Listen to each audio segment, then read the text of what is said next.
Ndewo. No, and welcome to your weekly review. If you've had a busy week organizing your life, this is your quick fix to catch up on all 15 sentences from our Igbo Daily Drops this week. We are on a dedicated mission to raise 10,000 next-generation Igbo speakers, and every single phrase you practice today brings us closer to that goal. So, whether you're in the car or chilling at home, let's get into practicing the sentences for this past week. Number 1. Ahụrụ m osikapa. I see rice or I saw rice. Repeat after me. Ahụrụ m osikapa.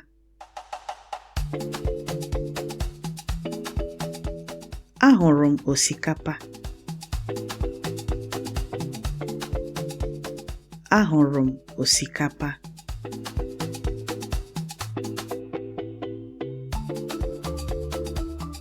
Number 2. Ahụrụ m nri. I see food or I saw food. Repeat after me. Ahụrụ m nri.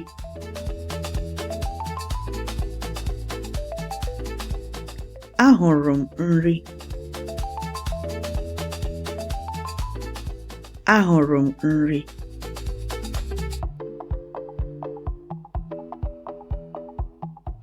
Number 3.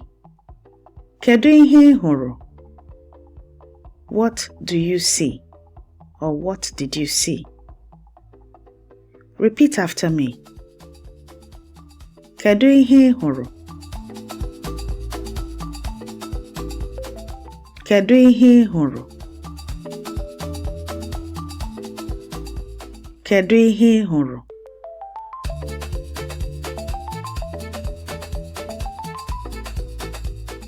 Number 4. Ego ole ka ọ bụ? How much is it? Repeat after me. Ego ole ka ọ bụ? Ego ole ka ọ bụ? Ego ole ka ọ bụ?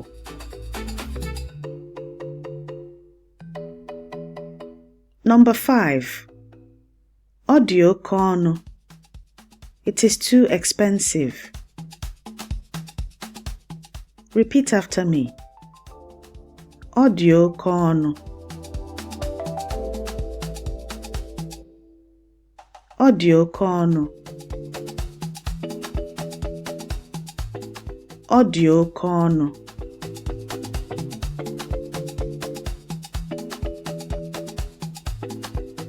Number 6. Ego m agwụla. My money is finished. Repeat after me. Ego m agwụla. Ego m agwụla. Ego m agwụla.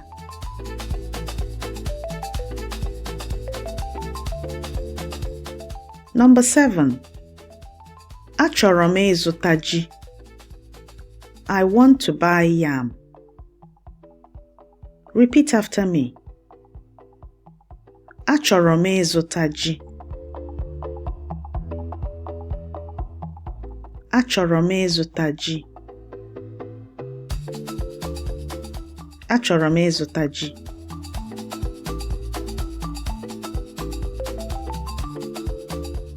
Number 8. Achọrọ m azụ. I want fish. Repeat after me. Achọrọ m azụ. Achọrọ m azụ. Achọrọ m azụ.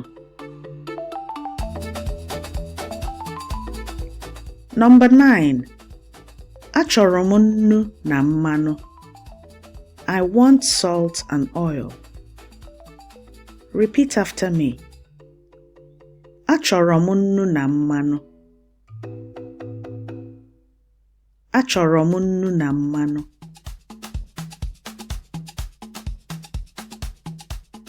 Achọrọ m nnu na mmanụ.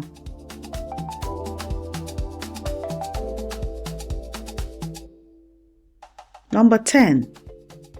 Ị nwere nnu? Do you have salt? Repeat after me. Ị nwere nnu? Ị nwere nnu? Ị nwere nnu? Number 11. Mba, enweghị m. No, I don't have. Repeat after me. Mba, enweghị m. Mba, enweghị m. Mba, enweghị m.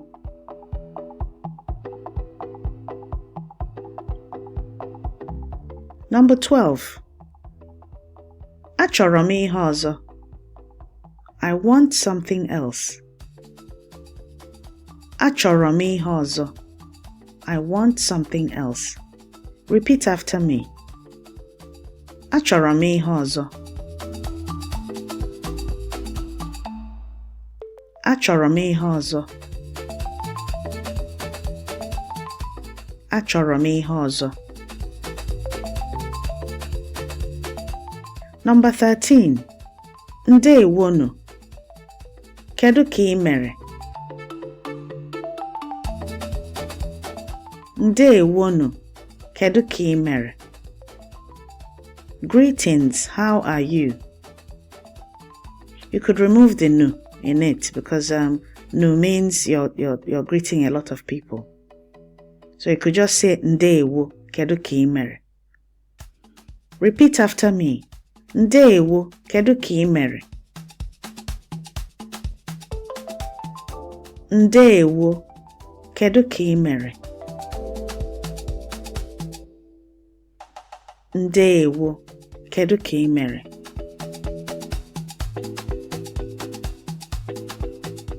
Number 14. Ego ole ka m ga-enye gị? How much should I give you? Repeat after me.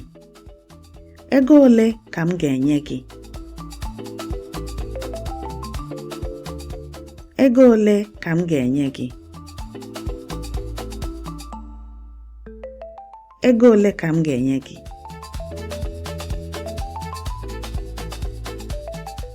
Number 15. Imeela. Ka ọ dị. Thank you. Goodbye. Or see you soon. Repeat after me. Imeela. Ka ọ dị. Imeela. Ka ọ dị. Imeela. Ka ọ dị. And that is a wrap for this week. 15 sentences from week 4. Remember, reaching fluency isn't about perfection, it's about consistency. If you want to move beyond these daily drops, you can start by getting the free speaking workbook for this week, week 4, at learnibonow.com. Abụ m nwanne gị nwanyị, Yvonne Choma Mbanefo. I am your sister, Yvonne Choma Mbanefo. Ka o mesịa. See you next time.